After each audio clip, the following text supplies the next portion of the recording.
Sergeant John Basilone felt the mud give way under his boots at 10 p.m. on October 24, 1942, watching hundreds of Japanese soldiers throw themselves onto barbed wire near Henderson Field, using their own bodies as bridges for the men behind them to cross. 26 years old. 2 machine gun sections under his command, 16 men total. 2 water-cooled Browning M1917 machine guns, and a stretch of jungle the Marines had already started calling Coffin Corner, a narrow pass that funneled any attacking force directly toward the airfield behind it. In the next 7 hours, most of those 16 men would be dead or wounded, and one of them would become the most famous machine gunner in Marine Corps history. The Japanese Sendai Division had committed roughly 3,000 soldiers to breaking through this single pass that night, and everyone on both sides of the wire understood exactly what a breakthrough here would mean. Henderson Field sat less than a mile behind Basilone's position, the only operational airstrip on Guadalcanal, the single asset both militaries had already spent 2 months bleeding for control of. American aircraft flying from that field were the only thing keeping Japanese reinforcement convoys from freely resupplying the island. Lose the pass, lose the field, and the entire Solomon Islands campaign tilted decisively toward Japan, at a moment when American forces across the whole Pacific had almost nothing else to show for a year of war. Basilone wasn't new to military life by 1942. He'd already served 3 years in the Army, with a posting in the Philippines, before the war, boxed competitively during that enlistment, left the service, driven a truck in civilian life for a while, and then re-enlisted in the Marine Corps as war clouds gathered over the Pacific. He'd trained at Parris Island, then Quantico, then New River, then shipped to Guantanamo Bay, before finally landing on Guadalcanal on September 17, 1942, as part of D Company, 1st Battalion, 7th Marines. By late October, 5 weeks into the campaign, he'd already earned a reputation among his own men as someone who understood machine gun tactics better than most officers twice his rank. His discipline came down to one principle, drilled into every gunner under his command: let them get close. 30 yards, no farther, before opening fire, close enough that every long burst actually counted against a dense, charging mass of men, far enough that a Marine crew could still get one more burst off before the wave physically reached the wire. It worked exactly as drilled through the attack's opening hour. Wave after wave of screaming Japanese infantry, breaking apart against disciplined, close-range fire. Then Japanese mortar teams found the range on Basilone's position, and one crew took a direct hit that killed or wounded every man manning that gun in a single blast. If you want to see how one machine gunner held a jungle pass against 3,000 men, hit that like button. It helps us bring you more stories like this one. Subscribe if you haven't already. Back to Basilone. With half his guns suddenly knocked out of the fight, and Japanese soldiers already pouring through the resulting gap in the line, Basilone made a decision nobody would have faulted him for not making. He grabbed a spare Browning himself and ran to the now empty position, dragging roughly 90 pounds of gun and tripod through ankle-deep mud that sucked at every step in total darkness, mortar rounds still falling around him the entire way. He had the gun set up and firing again within minutes, alone at first, holding shut a gap that moments earlier had been wide open to the entire Japanese assault. Grenades arced in from the tree line close enough that shrapnel found men crouched only feet from his position. He kept the gun running regardless.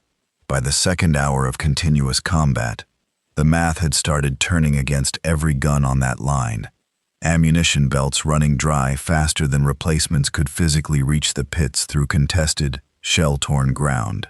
Basilone began running back and forth between positions to redistribute whatever ammunition remained, carrying boxes that weighed nearly as much as a grown man through standing water and mud, while Japanese rounds cracked past him in the dark on every trip. Private First Class Nash Phillips, who served alongside him, later described finding him barefoot at one point during the fighting, his eyes red from exhaustion and lack of sleep, face black with gunpowder residue, sleeves rolled to his shoulders, a .45 pistol simply tucked into his waistband as he moved between positions, checking on his remaining men. Basilone reportedly burned the skin on his own hands and forearms more than once that night, swapping overheated gun barrels bare-handed after the water-cooling jackets on his machine guns finally began failing under a rate of sustained fire. The weapons were never designed to endure for this many consecutive hours. He kept firing anyway, working through the pain the same methodical way he worked through every other problem that night, because a gun that stopped firing for even 30 seconds was a gap in the line, and a gap in the line was Japanese soldiers reaching Henderson Field. Wave after wave kept coming past midnight and deep into the early morning hours, the Japanese assault showing no sign of slackening, even as their own casualties piled up in front of the wire, in numbers that should have broken any lesser motivated force. One by one, the men in Basilone's 2 sections went down around him, killed outright by mortar fire or grenades, wounded badly enough to be dragged off the line by whoever could reach them.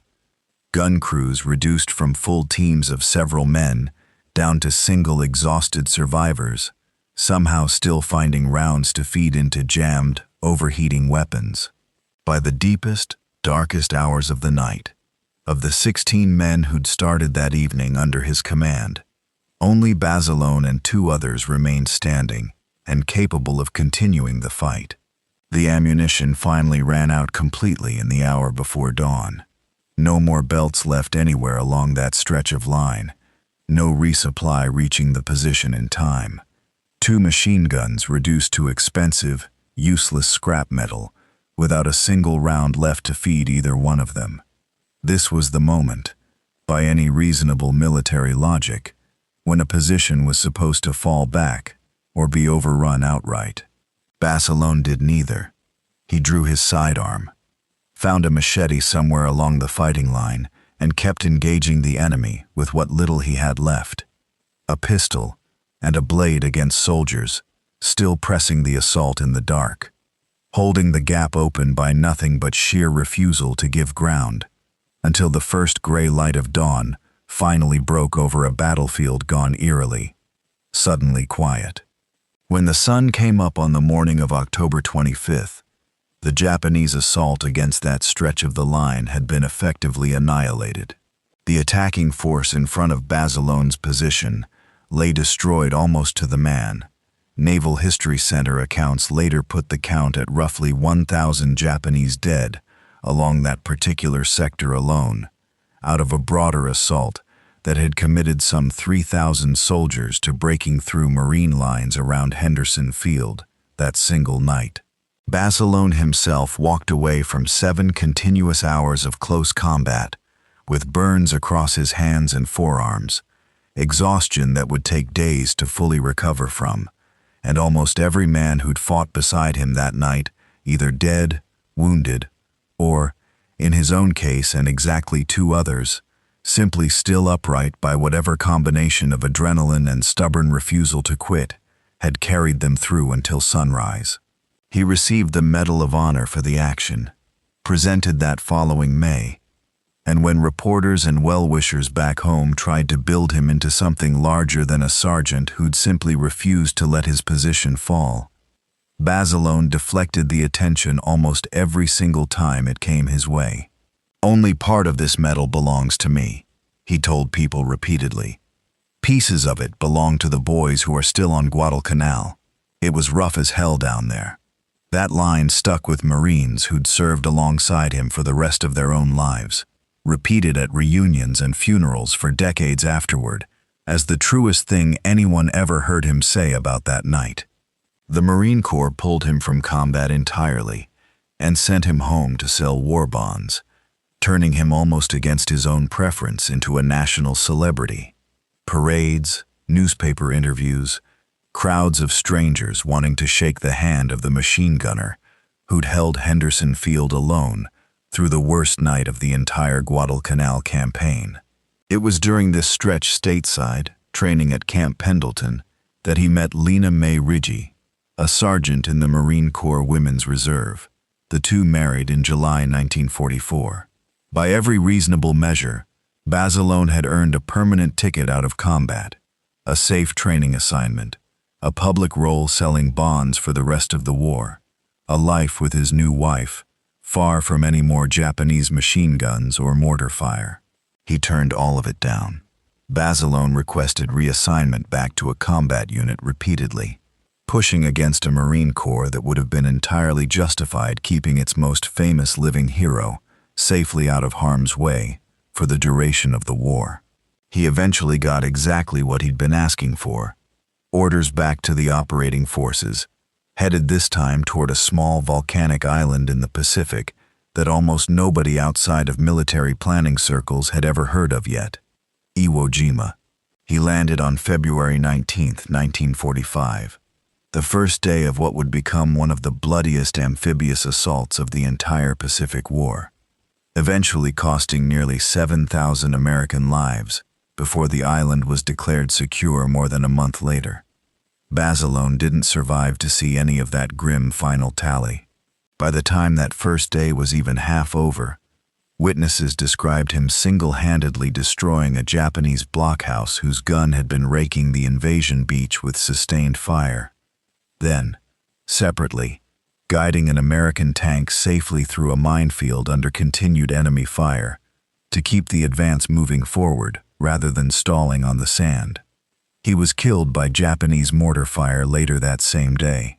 He was 28 years old.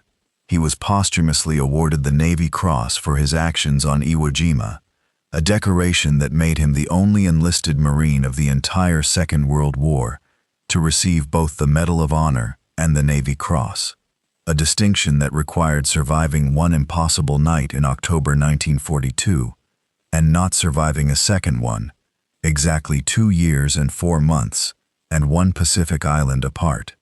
His hometown of Raritan, New Jersey, still holds a parade in his name every September, and a statue of him stands there today, cast in the same unassuming pose that Nash Phillips and other witnesses described from that October night on Guadalcanal. A sergeant behind a machine gun, doing the only job left for someone to do. If this story moved you the way it moved us, hit that like button. Everyone tells YouTube to put this story in front of more people. Subscribe and turn on notifications. We're rescuing stories like this one out of the archive every single week. Drop a comment and tell us where you're watching from, and if anyone in your family served, we want to hear it. Thanks for watching, and thanks for making sure John Basilone doesn't disappear into silence.